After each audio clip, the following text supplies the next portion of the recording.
Você está passando por algum momento difícil, mas quer entender se é realmente um deserto, se é algo que você plantou, talvez alguma coisa ruim e está colhendo, e também se você quer saber como ter vida em Deus, como viver a prosperidade, as bênçãos que Deus tem para a tua vida.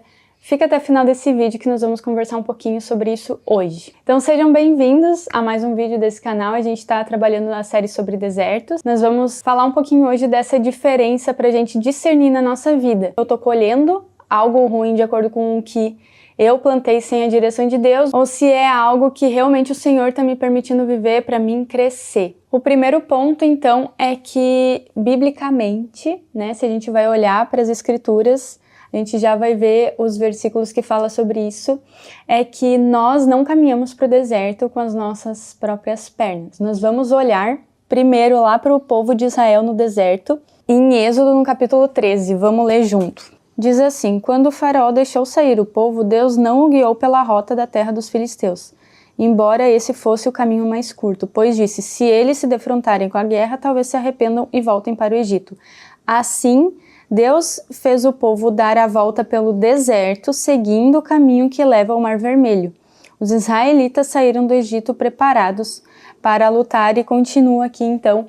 Mas o fato é que o Senhor levou o povo de Israel para o deserto, né? Nessa peregrinação deles, né, de sendo guiados, liderados por Moisés. E a gente pode ver também, quando Jesus ele é levado para o deserto, ele não vai para o deserto simplesmente porque ele achou conveniente, porque ele quis. Vamos ver lá em Lucas, no capítulo 4, no versículo 1, diz assim: Jesus, cheio do Espírito Santo, voltou do Jordão e foi levado pelo Espírito, letra maiúscula, né, o Espírito Santo, ao deserto, onde durante 40 dias foi tentado pelo diabo. Não comeu nada durante esses dias e ao fim deles teve fome. E aí vem as tentações do diabo. Mas o fato é que o Espírito Santo levou Jesus ao deserto. E eu queria ler também mais uma passagem lá em Oséias, no capítulo 2, no versículo 14, diz assim: portanto, agora vou atraí-la.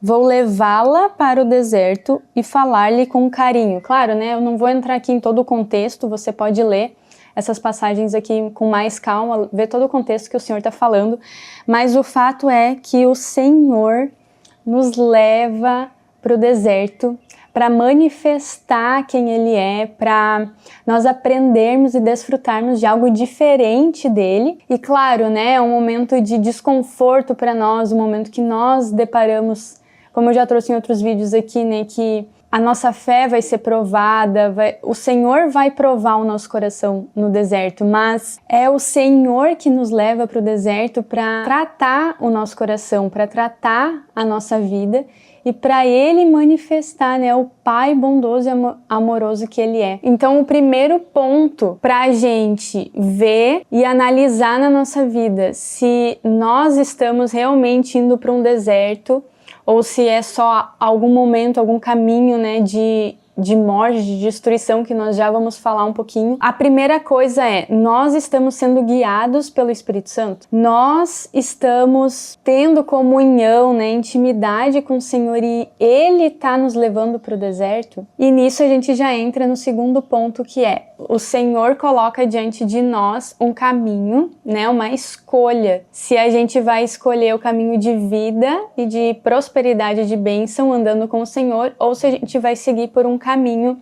de morte e destruição. Então, para a gente conseguir diferenciar, né, o caminho de destruição do deserto, que é o que o Senhor nos leva, quando a gente anda com o Espírito Santo, a gente vai conseguir enxergar isso lá em Deuteronômio, no capítulo 30, eu quero ler com você. Nós vamos dar uma bela passeada pela Bíblia hoje, mas é para a gente conseguir entender bem exatamente o que o Senhor tem para a nossa vida. A partir do versículo 11 diz assim: o que hoje estou ordenando a vocês não é difícil fazer, nem está além do seu alcance. Não está lá em cima no céu, de modo que vocês tenham que perguntar: quem subirá ao céu para trazê-lo e proclamá-lo a nós a fim de que lhe obedeçamos? Nem está além do mar, de modo que vocês tenham que perguntar: quem atravessará o mar para trazê-lo e voltando proclamá-lo a nós a fim de que lhe obedeçamos? Nada disso, a palavra está bem próxima de vocês, está em sua boca e em seu coração. Por isso vocês poderão obedecer-lhe. Vejam que hoje ponho diante de vocês vida e prosperidade, ou morte e destruição. Pois hoje ordeno a vocês que amem o Senhor, o seu Deus, andem nos seus caminhos e guardem os seus mandamentos, decretos e ordenanças. Então vocês terão vida e aumentarão em número, e o Senhor, o seu Deus, os abençoará na terra em que vocês então estão entrando para dela tomar posse.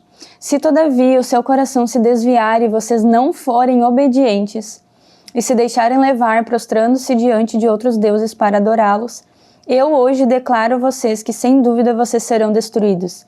Vocês não viverão muito tempo na terra em que vão entrar e da qual vão tomar posse, depois de atravessarem o Jordão. Hoje invoco os céus e a terra como testemunhas contra vocês de que coloquei diante de vocês a vida e a morte, a bênção e a maldição.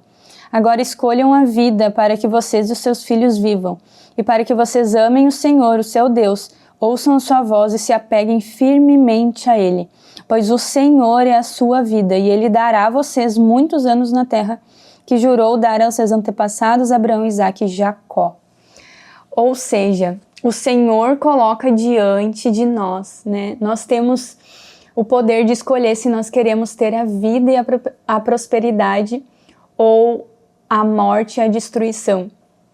Nossa, Lana, que pesado, né? Como que é a destruição e como que nós podemos enxergar, né? Se eu estou vivendo num caminho de destruição, o Senhor fala claramente aqui, né?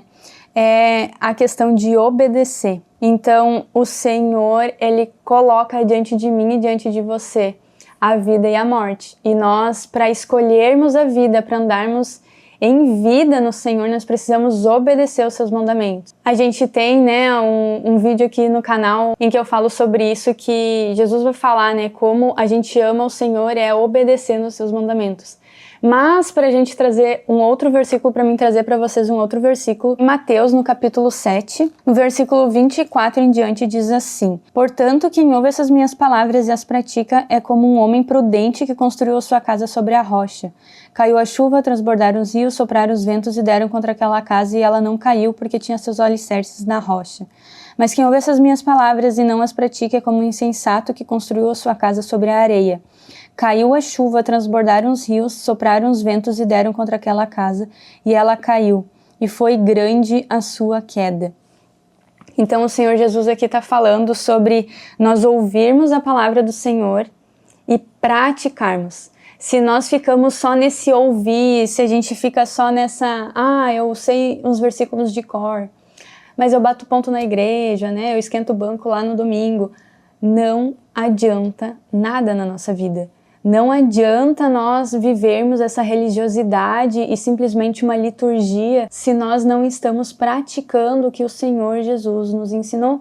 Se nós não estamos olhando para a palavra, tendo zelo pelos ensinamentos do Senhor e conseguindo praticar no nosso dia a dia. É claro, eu já falei aqui, né, num outro vídeo, a gente não vai conseguir 100%, né, nós vamos errar ao longo do dia, mas quando nós errarmos, né, nós iremos nos achegar ao Senhor em oração, pedir perdão, pedir a graça dele e a gente vai começar a ver a nossa vida ser transformada. E aqui fala, né, sobre a casa construída sobre a areia, fala sobre vir uma tempestade, vir os ventos e virem contra essa casa e foi grande a queda daquela que não praticava os ensinamentos do Senhor. Ou seja, no momento que vir uma tempestade, virem as dificuldades, aquela casa não vai permanecer firme, não vai permanecer em vida, né? A gente acabou de ler a questão da destruição. A casa ela vai ser destruída porque ela não estava firmada na rocha. E quem é a rocha? Cristo.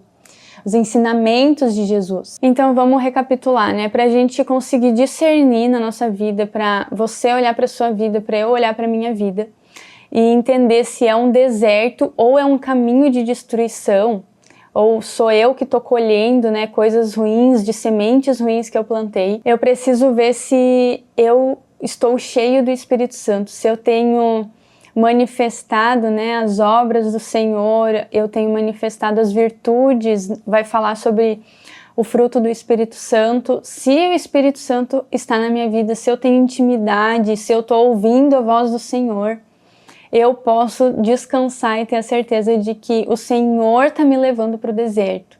Jesus foi levado pelo Espírito Santo, né? Foi o Espírito Santo que levou, e o Espírito Santo que habita em mim e que habita em você, que dirige as nossas vidas, que tem guiado as nossas vidas, é Ele que vai nos levar para o deserto, para o Senhor falar com nós com carinho, como a gente leu lá em Oséias no capítulo 2, versículo 14. Mas se pelo outro lado eu percebi agora, Luana, contigo me explicando, que eu tomei decisões erradas na minha vida, eu não busquei o Espírito Santo, não busquei a orientação do Senhor para tomar as decisões da minha vida, para ter intimidade com Ele, para Ele deixar Ele transformar a minha vida.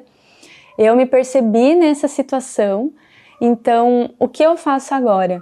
E eu queria ler com você logo antes, no mesmo capítulo de Deuteronômio, a partir do versículo 1 eu quero ler todos esses versículos. Eu sei que vai ficar um pouquinho longo, mas eu acho importante a gente ler tudo isso.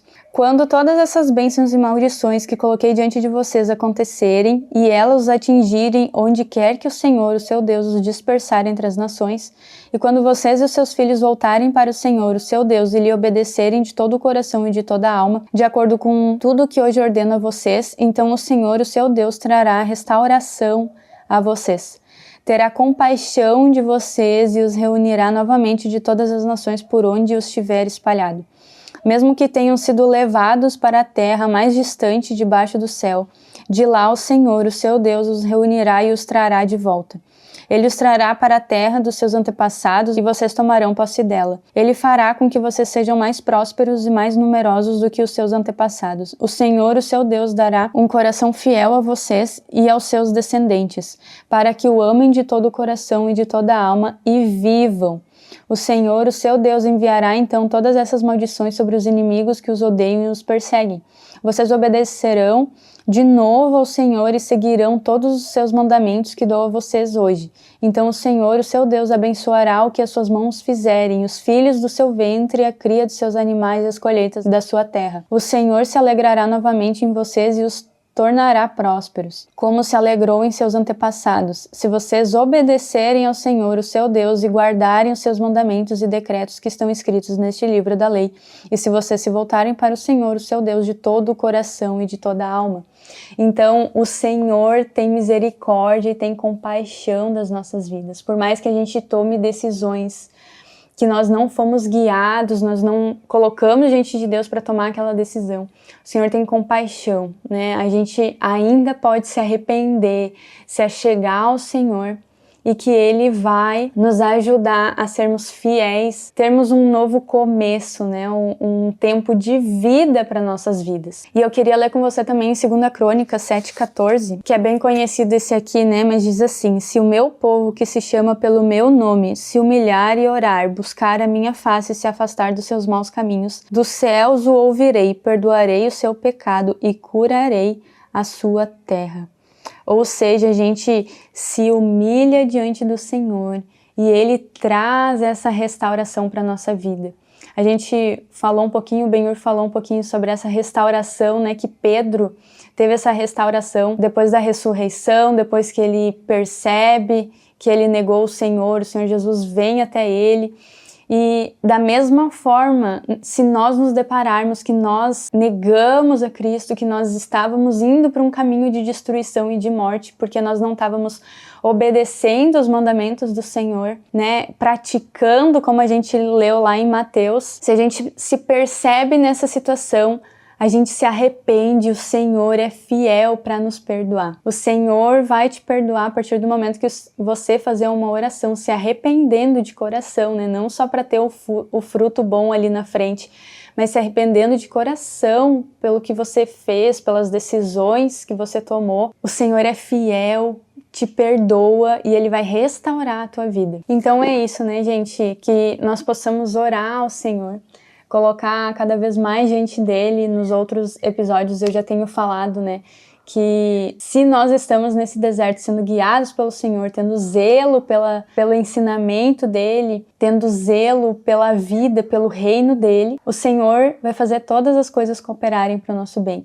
E se eu percebo que eu, na verdade, estava indo por um caminho de destruição, eu tenho oportunidade de me arrepender, de pedir perdão para o Senhor, e Ele vai trazer essa restauração para minha vida. Então, de qualquer forma, nas duas possibilidades é nós orarmos ao Senhor, colocarmos diante dEle, estarmos cada vez mais perto dEle, e é assim que nós vamos ter, né, a manifestação do reino de Deus, transformando a minha vida e vivendo na plenitude do que o Senhor tem para nós. Amém? Eu espero que esse vídeo tenha te abençoado, que Deus te abençoe e até o próximo vídeo. Um beijo!